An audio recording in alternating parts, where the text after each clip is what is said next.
Με λένε Βαγγέλη, είμαι από το Ηράκλειο της Κρήτης και θα σας πω μια μικρή ιστορία για κάποιον άνθρωπο που φύτευε δέντρα.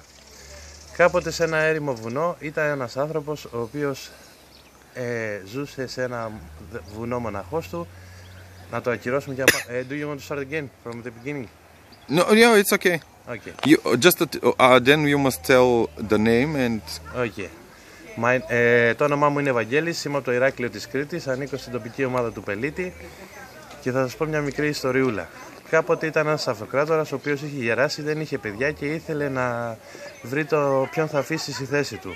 Έτσι λοιπόν κάλεσε όλα τα αγόρια της πόλης του και τους έδωσε από κάποιους σπόρους για να τους καλλιεργήσουν για να δούνε ποιος θα είναι ο πιο άξιος.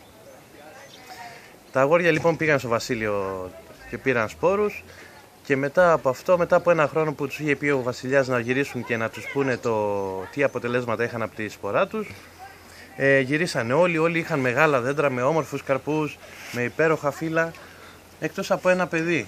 Το ένα παιδί αυτό λοιπόν γυρνώντας πίσω είχε μια γλάστρα που ο σπόρος του δεν είχε φυτρώσει. Έτσι λοιπόν πήρε τη γλάστρα του που ήταν χωρίς δέντρο και πήγε και έκατσε πίσω, κρυμμένος από τους υπόλοιπους, για να μην τον δει ο αυτοκράτορας και τον μαλώσει. Αφού λοιπόν ο αυτοκράτορας άρχισε και έβλεπε τα δέντρα ένα-ένα και θαύμαζε τα υπέροχα φυλλώματα και τους καρπούς που έχουν τα δέντρα των υπολείπων, κάποια στιγμή έφτασε η σειρά του ανθρώπου που δεν είχε κάτι η γλάστρα του, ήταν άδεια. Okay.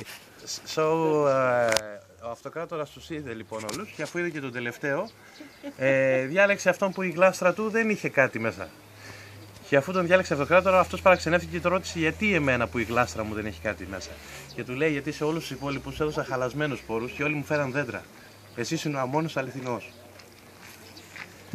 Now, in English. Do you tell you the story all the... My name is Vangelis Khourdakis. I'm from Irakli of Crete and I'm on the local team of Peliti. Okay.